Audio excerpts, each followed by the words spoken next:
Hi hello ಎಲ್ರಿಗೂ ನಮಸ್ಕಾರ ಮತ್ತು ನನ್ನ ಚಾನಲ್ಗೆ ಸ್ವಾಗತ. ನನ್ನ ಹೆಸರು ವೀಕ್ಷಿತ. ನನ್ನ ಚಾನಲ್ ಹೆಸರು ಸಿಂಪ್ಲಿ ಬ್ಯೂಟಿಫುಲ್ ಕನ್ನಡ. ಇವಾಗಂತೂ ಬೆಳಗ್ಗೆ ಖುಷಿಯಿಂದ ಆರಂಭ ಆಗೋದಿಲ್ಲ. ಸೊಂಟ ನೋವು, ಮೈಕೈ ನೋವು, ಮಂಡಿ ನೋವು ಅಂತಲೇ ಶುರುವಾಗುತ್ತೆ.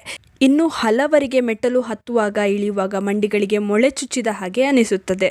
ಇವಾಗಂತೂ ಕಾಲು ನೋವು, ಮಂಡಿ ನೋವು, ಸೊಂಟ ನೋವು ಬರೀ ವಯಸ್ಸಾದವರಿಗೆ ಅಷ್ಟೇ ಅಲ್ಲ, ಬರೀ 30-40 ವರ್ಷಕ್ಕೆ ಈ ಎಲ್ಲ ಸಮಸ್ಯೆಗಳು ಕಾಡ್ತವೆ.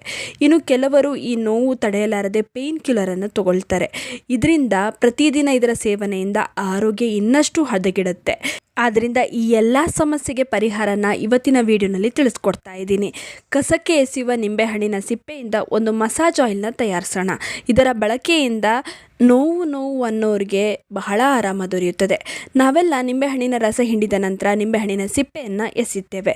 ಆದರೆ ಇದರಲ್ಲಿ ಪೇಯ್ನ್ ಕಿಲ್ಲರ್ ಗುಣ ಇದೆ. ಇದರಲ್ಲಿ ಶಕ್ತಿಶಾಲಿ ಆ್ಯಂಟಿ ಇನ್ಫ್ಲಮೇಟರಿ ಪ್ರಾಪರ್ಟಿ ಇದೆ. ಇದು ಮಂಡಿಯ ಒಳಗೆ ಉಂಟಾದ ಊತವನ್ನು ಕಡಿಮೆ ಮಾಡುತ್ತದೆ.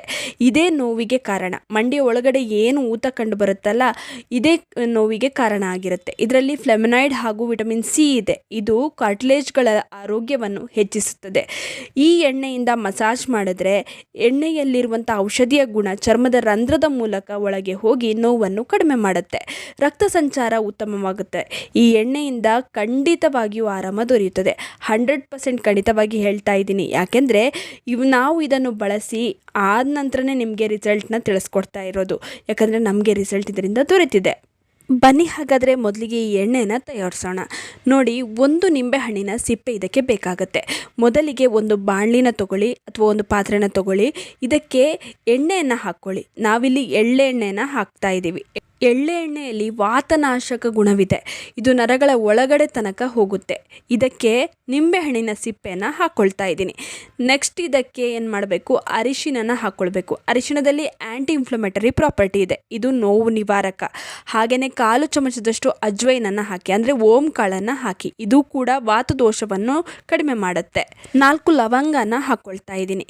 ಆಮೇಲೆ ಇದನ್ನು ಚೆನ್ನಾಗಿ ಕುದಿಸ್ಬೇಕು. ಲೋ ಫ್ಲೇಮಲ್ಲಿ ಚೆನ್ನಾಗಿ ಬೇಯಿಸಿ. ನಿಂಬೆಹಣ್ಣಿನ ಸಿಪ್ಪೆ ಬಣ್ಣ ಏನಿದೆ ಅದು ಕಂದು ಬಣ್ಣಕ್ಕೆ ಬರುವವರೆಗೆ ಚೆನ್ನಾಗಿ ಬೇಯಿಸಬೇಕು. ನೋಡಿ, ಎಣ್ಣೆ ತಯಾರಾಯಿತು. ಗ್ಯಾಸ್ ಆಫ್ ಮಾಡಿ.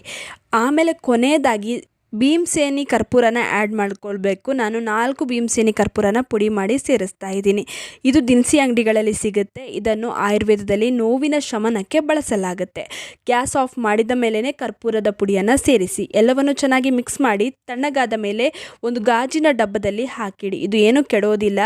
ಇದನ್ನು ಹೇಗೆ ಬಳಸಬೇಕು ಅಂತ ತಿಳಿಸ್ಕೊಡ್ತಾ ಇದ್ದೀನಿ. ರಾತ್ರಿ ಮಲಗುವ ಮೊದಲು ನೋವಿರುವ ಜಾಗಕ್ಕೆ ಶಾಖ ಕೊಡಬೇಕು. ಶಾಖ ಕೊಡೋದ್ರಿಂದ ಚರ್ಮದ ರಂಧ್ರಗಳು ಓಪನ್ ಆಗುತ್ತೆ.